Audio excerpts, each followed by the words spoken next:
it's a hard thing to admit, but it's understandable why they would choose to go their own way. And that's what's scary, is there's actually a rational reason why they would do that.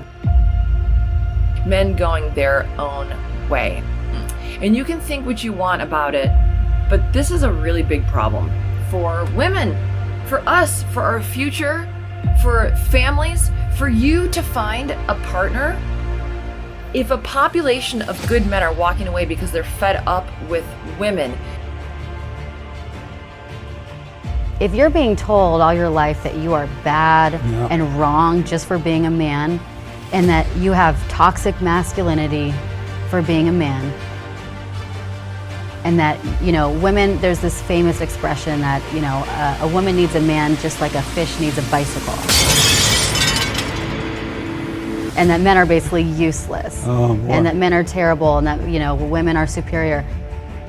Our society is very callous towards men. The only message most men hear in the world is that they're a bumbling buffoon. The TV shows are full of idiot men. Commercials show men as buffoons. The society is against them. All they hear about is what idiots men are. It's the mass of women that are taking over the culture and representing women. They're loud, they're mean, they say they want equality. Why are they not protesting in the streets for the changing the laws for alimony or child support or child custody? Because they don't want equality, they want superiority. The male gender has more of a slave state, and it's because men are now subjugated to the law and to women, and nobody really believes it except the men who go through, say, the court. But most men think that they're exempt from that until they end up in a bad situation.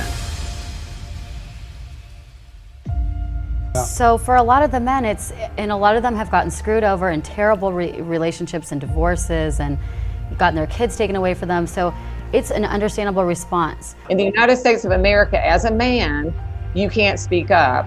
I think most women tend to be very, I'm stereotyping, but they tend to be more collectivist. They tend to sort of be more in that socialist mindset. So I don't know that you're going to see a huge change.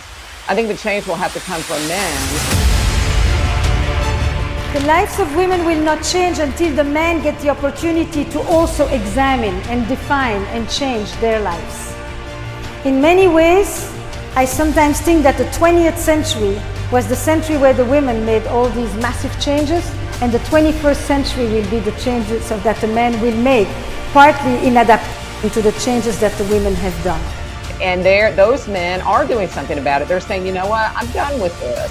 I'm not getting married, or I'm divorced. They don't sit around just trying to live their life through women. They actually have lots of hobbies. They go out, they buy that land you were talking about. They're out there getting motorcycles. They're having a good time, and they're enjoying life without having to deal with the stress of the women and the society that tells them they have to have a woman in their life.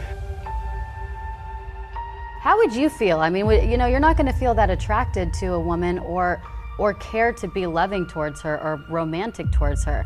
So this men going their own way is a reaction to that. I really think it's a rational reaction to that. Men are finally like, hey, we've given you all you want.